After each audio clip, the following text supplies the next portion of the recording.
Rawalpindi test फैसला कुन मरहले में दाखिल, पाकिस्तान पर क्लीन स्वीप के खतरात मंडलाने लगे। बांग्लादेश की 70 रन पर दूसरी विकेट गिर गई।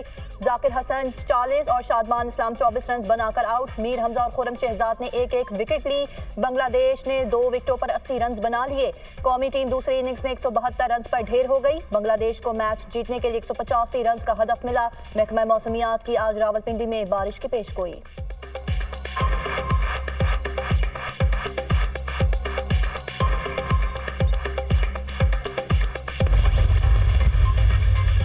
वज़ीर-ए-आज़म शहबाज शरीफ की ज़ेर सदारत वफाकी काबीना का इजलास, मुल्की सियासी और मुआशी सूरत हाल पर तबादला ख्याल। मुल्क की मौजूदा अमन व अमान की सूरत हाल का भी जायजा। काबीना इजलास में ECC के फैसलों की तौसीक की जाएगी।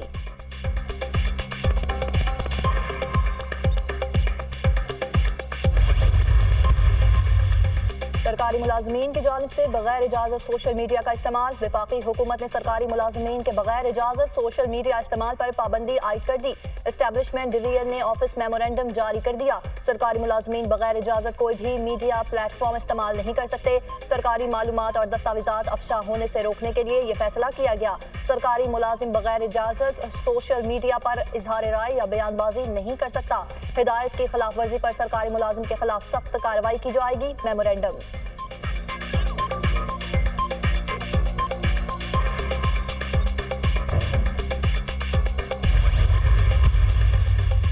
लाहौर के मुख्तलिफ इलाकों में तूफानी बारिश, नशेबी इलाके ज़ेरे आब। मुस्लिम टाउन, कलमा चौक, जोहर टाउन, भाटी, मजंग समेत कई इलाकों में बादल खूब बरसे। बेशतर बारिश शहर की बेशतर सड़कें और गलियां नदी नालों का मंजर पेश करने लगी। नश्तर टाउन में सबसे ज्यादा 201 मिलीमीटर बारिश रिकॉर्ड। गुलशन रावी में 91, गुलबर्ग में 86, लक्ष्मी चौक में 82 मिलीमीटर बारिश रिकॉर्ड। फैसलाबाद, शेखपुरा, सियालकोट, सरकोदा समेत पंजाब के मुतादिद इलाकों में बारिश। कई इलाकों में बिजली की फराहमी मुअत्तल। सिंध के मुख्तलिफ शहरों में आज और कल बारिश का इम्कान। खैबर पख्तूनख्वा में आइंदा 2 रोज में मजीद बारिशों की पेशगोई। गिलियात, मानसहरा, एबटाबाद, चित्राल, दीर सवात के नदी नालों में तग़यानी का खदशा।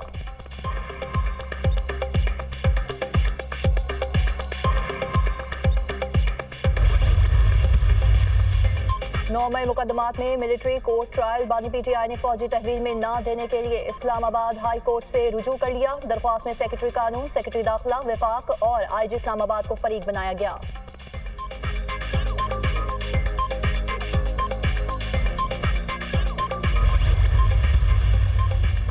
बानी PTI और नून लीग मुज़ाकरात के लिए तैयार है। एस्टैब्लिशमेंट को चाहिए माहौल फराहम करे। ग्रैंड सियासी डायलॉग ही तमाम मसाइल का हल है। आपको माइनस बानी PTI के चक्कर में सब कुछ तबाह व बर्बाद कर दिया। पाकिस्तान की सारी मुश्किलात माइनस बानी PTI की वजह से है। साबिक वफाकी वजीर फवाद चौधरी की मीडिया टॉक, कहा जो हमारी क्रिकेट का हाल है वही हुकूमत का है।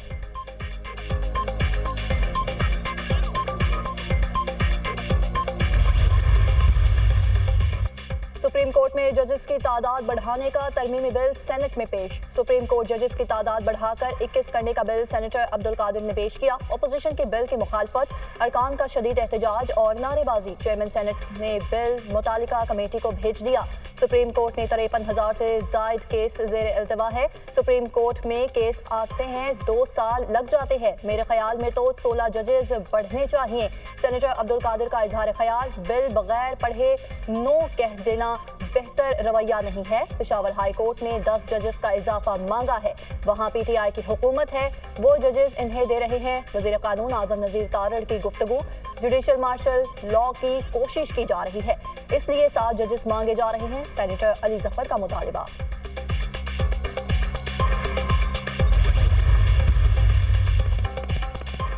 बहरी दिफाई सलाहियतों में शानदार इजाफा। पाक बहरिया में 2 नए जंगी बहरी जहाज़ों की बाकायदा शमूलियत। यौम दिफा पर PNS बाबर और PNS हुनैन की बैक वक्त पाक बहरिया के फ्लैट में शमूलियत होगी। ISPR के मुताबिक PNS बाबर और PNS हुनैन की इंडक्शन तकरीब के मेहमान खुसूसी सदर आसिफ अली जरदारी होंगे। बाबर क्लास जहाज बैक वक्त सतह आब, ज़ेर आब और फजा में जंग लड़ने की सलाहियत रखता है।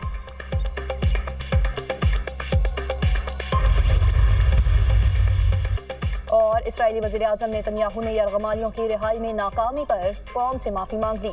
यरगमालियों की रिहाई के करीब पहुंच चुके थे लेकिन कामयाबी नहीं मिली। हमास को यरगमालियों की हलाकत की भारी कीमत चुकाना पड़ेगी। इसराइली वज़ीर-ए-आज़म की धमकी। हमास का कहना है कि इसराइली वज़ीर-ए-आज़म यरगमालियों की रिहाई के लिए संजीदा नहीं। नेतन्याहू जंग बंदी के लिए हर दफा नई शर्त सामने ले आते हैं, कैदियों की जान से खेल रहे हैं। अमेरिकी सदर जो बाइडन की इसराइली वज़ीर-ए-आज़म पर कड़ी तनकीद। कहा कि ये कहना है कि नेतन्याहू यरगमालियों की रिहाई में दिलचस्पी नहीं रखते। जंग बंदी मुआहिदे के लिए जल्द हतमी तजावीज़ पेश करूंगा। वज़ीर आज़म से चीनी सफीर जियांग की मुलाकात। पाक चीन दोस्ती वक्त की हर आजमाइश पर पूरा उतरी है। चीन ने हर मुश्किल वक्त में पाकिस्तान का गैर मशरूत साथ दिया। पाक चीन दोस्ती दोनों मुल्कों के साथ साथ खत्ते और आलमी अमन और तरक्की के लिए नागुज़ीर है। पाकिस्तान चीन के साथ इंफॉर्मेशन टेक्नोलॉजी, मसनूई ज़हानत, जदीद ज़राअत और दीगर शोबों में इश्तराक के फ़रोग़ का ख्वाह है। वज़ीर आज़म की चीनी सफीर से गुफ्तगू।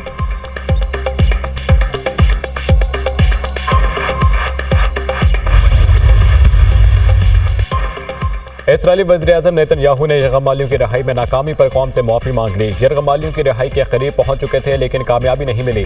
हमास को यरगमालियों की हलाकत की भारी कीमत चुकाना पड़ेगी। इसराइली वज़ीर-ए-आज़म की धमकी। हमास का कहना है कि इसराइली वज़ीर-ए-आज़म यरगमालियों की रिहाई के लिए संजीदा नहीं। नेतन्याहू जंग बंदी के लिए हर दफा नई शर्त सामने ले आते हैं, कैदियों की जान से खेल रहे हैं। अमेरिकी सदर जो बाइडन के इसराइली वज़ीर-ए-आज़म पर कड़ी तनकीद। कहा कि नेतन्याहू यरगमालियों की रिहाई में दिलचस्पी नहीं रखते। जंग बंदी मुआहिदे के लिए जल्द हतमी तजावीज़ पेश करूंगा।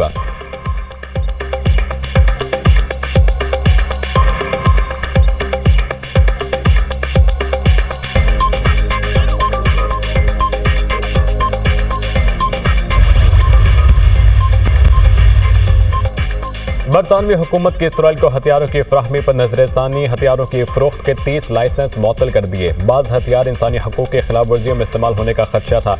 ऐसी अशिया की फरोख्त रोक दी जो गजा में इस्तेमाल हो सकती हैं। बरतानवी वज़ीर ख़ारजा।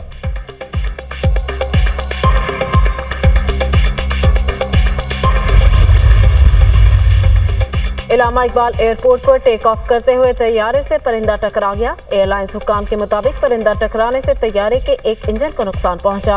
मुतासिरा परवाज़ लाहौर से कराची के लिए कुछ देर बाद रवाना होगी।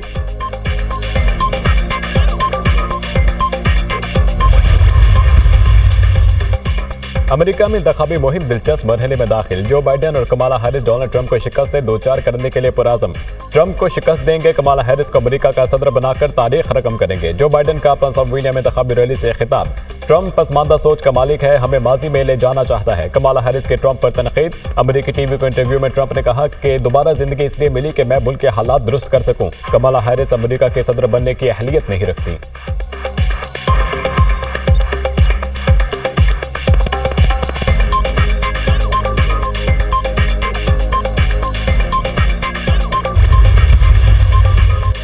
भारतीय एयरफोर्स का जंगी त्यारा MiG-29 गिरकर तबाह। पायलट महफूज रहा। त्यारे को हादसा राजस्थान के इलाके बाड़मेर में पेश आया। हादसे के बाद जहाज को आग ने लपेट में ले लिया।